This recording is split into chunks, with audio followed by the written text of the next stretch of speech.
Hey everybody, welcome back to Old Car Rescue. It's your old buddy Suicide Strayhorn. Today we're gonna make just a short little video that I call an It's About Time video because it's about time I made a new video.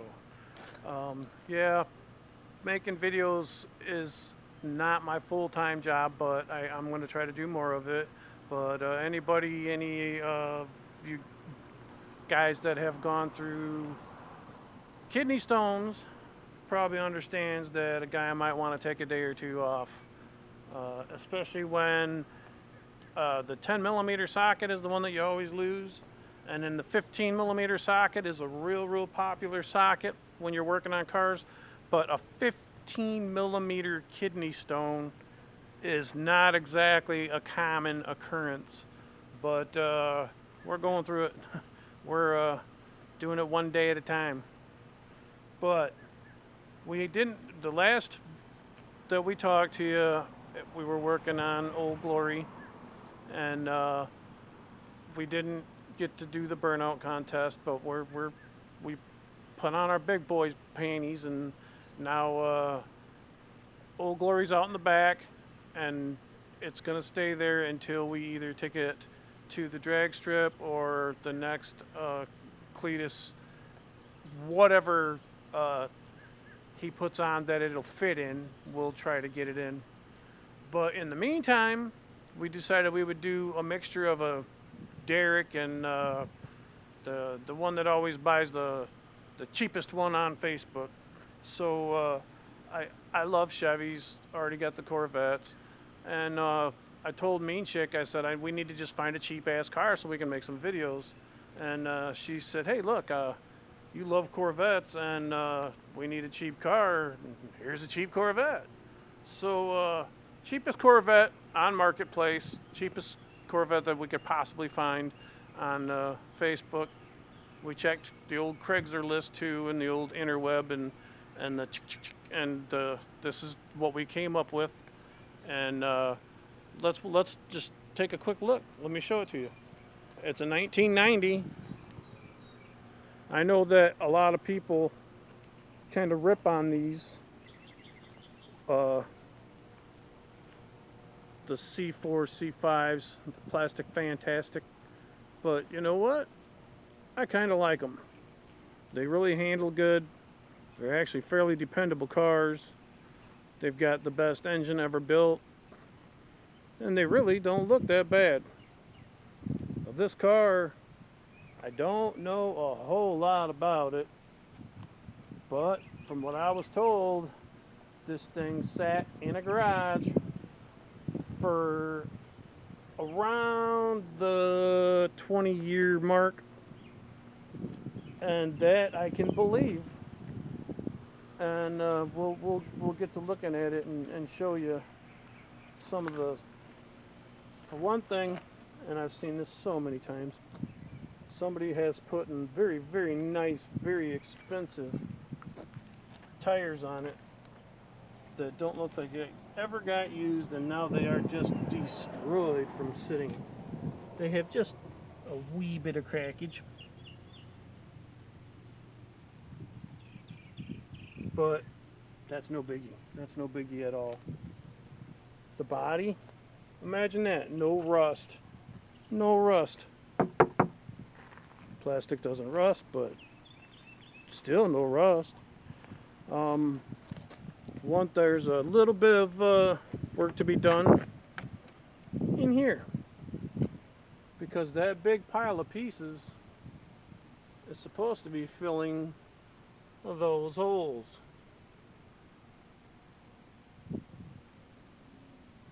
We didn't really get a big chance to dig through this stuff. We didn't even really get a good chance to look this car over. This car was sitting in a garage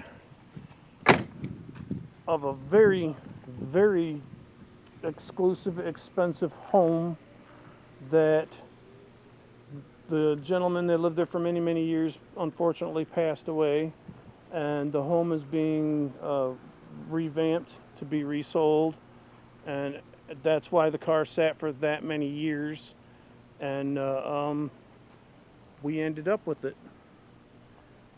Now, this tire, I'm pretty sure I can plug that. We'll be alright there. And the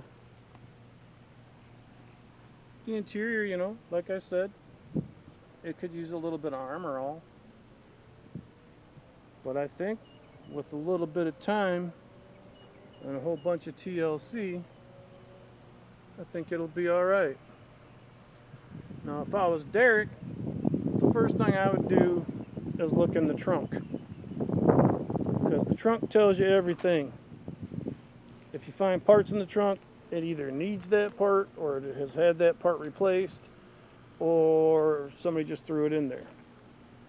But no trunk.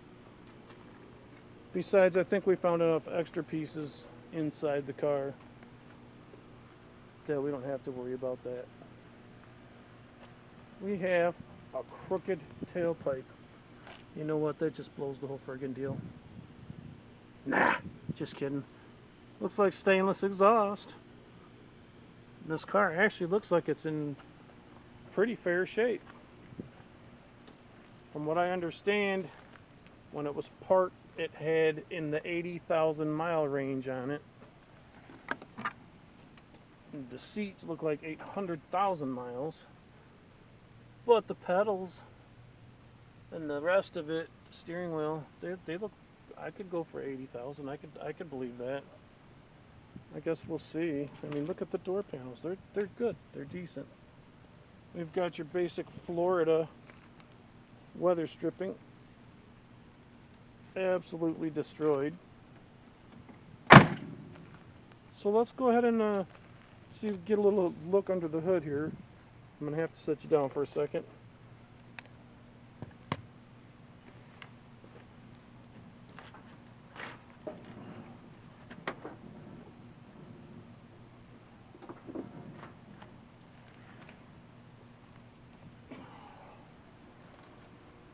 It's got my favorite induction on it for these Corvettes, the tune port. They're pretty dependable, and once you get to know them a little bit and introduce yourself, and if you're real nice to them, they can be really, really nice back. Or, like some people, they're just dicks. But we have what Derek would call completage. Everything appears to be there, but everything appears to be definitely have been sitting for a while. Now, of course, there's a lot of stuff to do to it, which I would start out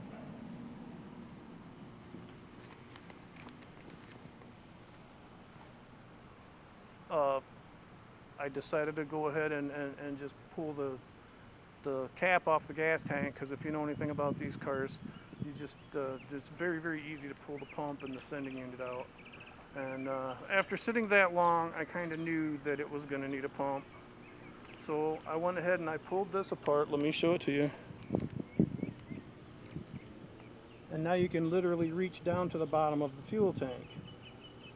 But when I took it off, the sending unit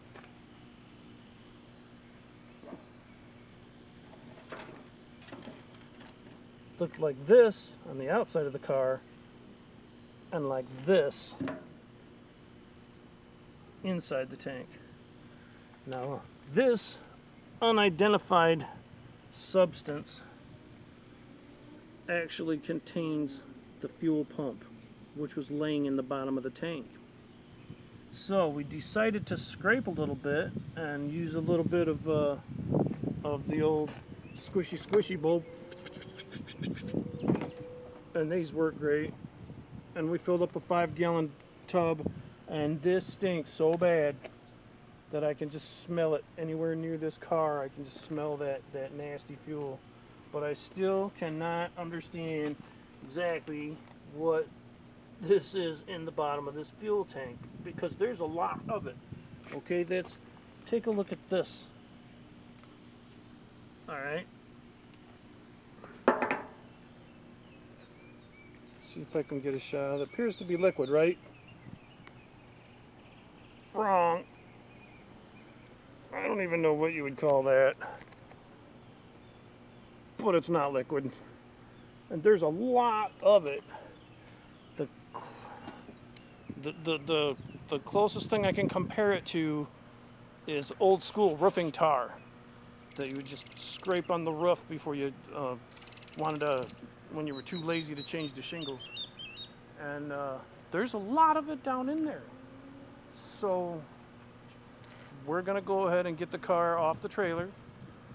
And first thing we got to do, obviously, is clean that tank out. After we do make sure the motor turns over. Of course, we don't do everything in the order it should be done anyway. Who cares? I mean, once I get started on it, I mean, even if the motor was locked up, I'm going to end up fixing it anyway. So I don't care what order I do it in. So we're going to go ahead and get started on it. And I don't know if I accidentally showed any peaks or if you can see it right now, but there was a surprise under the hood of this car.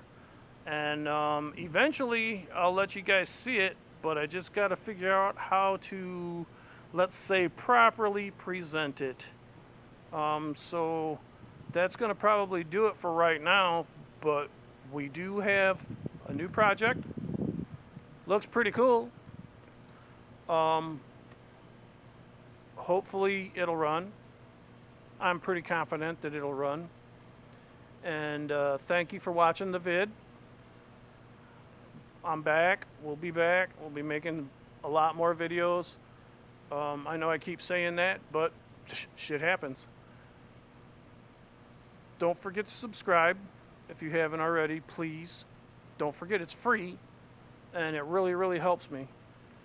And I also wanted to say thank you because in my short hiatus, rather than losing any subs, we actually gained subs. So you guys freaking rock. And thanks. Ring the bell. Do the stuff. Make a comment.